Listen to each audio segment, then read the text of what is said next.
était temps que nous ayons aussi notre GTI en France. La nouvelle 205 est vendue pour 190 km/h, cette vitesse de pointe la place très bien face aux autres petites tractions sportives européennes. C'est un peu moins vite que la Delta Turbo, la Ritmo Abarth ou la Golf GTI, mais c'est plus vite que la Kadett GTE, l'Escort XR3 ou la R5 Alpine Turbo.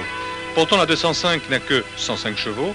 Je crois que chez Peugeot on n'a pas tiré tout ce que l'on pouvait du moteur à injection. Mais la 205 a d'autres atouts. Elle est légère, 850 kg, et le poids c'est aussi important que la puissance pour les performances. Sur le kilomètre départ arrêté, elle fait 31 secondes. C'est le même temps que l'ancienne Golf GTI 1600. On aurait pu espérer mieux, mais la nouvelle Peugeot est sensiblement moins chère que la Golf.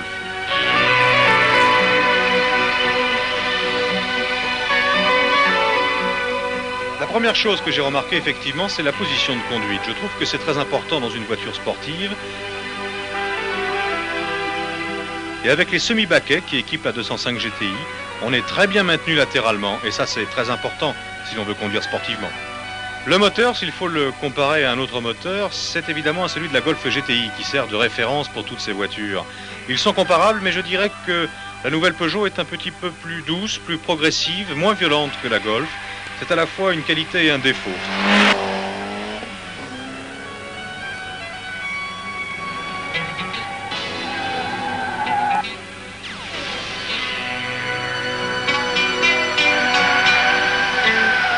Sa boîte a un étagement sportif, du moins en ce qui concerne les trois rapports qu'on utilise lorsque l'on conduit par exemple très vite en montagne, deuxième, troisième et quatrième, et ces trois rapports sont parfaitement étagés.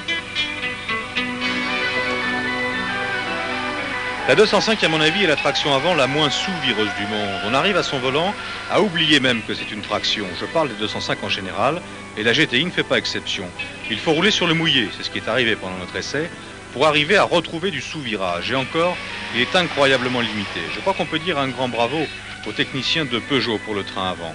Par goût, par plaisir, je me suis amusé à la faire survirer. Elle le fait docilement. On contrôle très facilement la voiture. Il faut seulement éviter de contrebraquer car la direction a beaucoup de rappels, comme souvent sur les Peugeot, et l'on revient aussitôt en sous-virage. En somme, je dirais que la tenue de route est très efficace, avec beaucoup de motricité, une très grande maniabilité et un freinage exceptionnel grâce à un super train avant.